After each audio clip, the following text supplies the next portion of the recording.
Purihin ng Diyos, purihin ng ating Panginoon. Alam mo ba na napakahalaga ang ugnayan natin kay Jesus? Sa Ebanghelyo ngayon, sinasabi ni Jesus na kung nakita mo na ako, nakita mo na rin ang aking Ama. At hindi lang iyon, na ang nananalig sa Kanya ay mas makagagawa siya gaya ng ginawa, higit pa sa ginawa ni Jesus. Sa ating buhay pang-araw-araw, pinapaalala ng Diyos sa atin ngayon na napakahalaga na palagi tayong nakaugnay sa ating Panginoong Hesus. Sapagkat kung tayo nakaugnay ay malalaman natin kung ano yung kalooban ng Diyos, Ama. Ano yung Kanyang plano sa atin. At hindi lang iyon. Pag tayo nananalig kay Jesus, ay siguradong, sabi niya, anuman ang hilingin mo ay ipagkakaloob niya.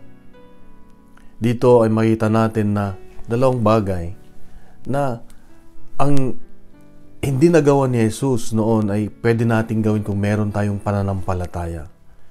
Magandang ehemplo dito ay noong panahon ni Jesus, nakatuon siya sa mga Israelita lamang.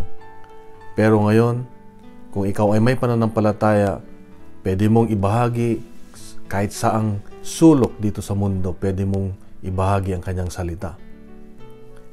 Pangalawa, ang pananampalataya, ito yung mag-uugnay sa atin sa ating Panginoon, na kung meron kang pananampalataya sa Diyos, ay kayang tugunan ng Diyos ang iyong mga pangailangan ayon sa Kanyang kalooban. Napakahalaga na pag tayo ay nananampalataya sa Diyos, kung tayo may inilapit sa Kanya ng pangailangan, magtiwala sa Kanya na kung anuman ang tugon niya sa ating mga panalangin, ito yung makakabuti sa atin. Kaya kapatid, ito ang paalala ng Diyos ngayon. Ang pakipag-ugnayan natin sa ating Panginoong Hesus, sa ating Diyos, sa tulong ng Banal na Espiritu Santo. Kapatid, mahal ka ng Diyos, mahal ako ng Diyos, mahal tayo ng Diyos.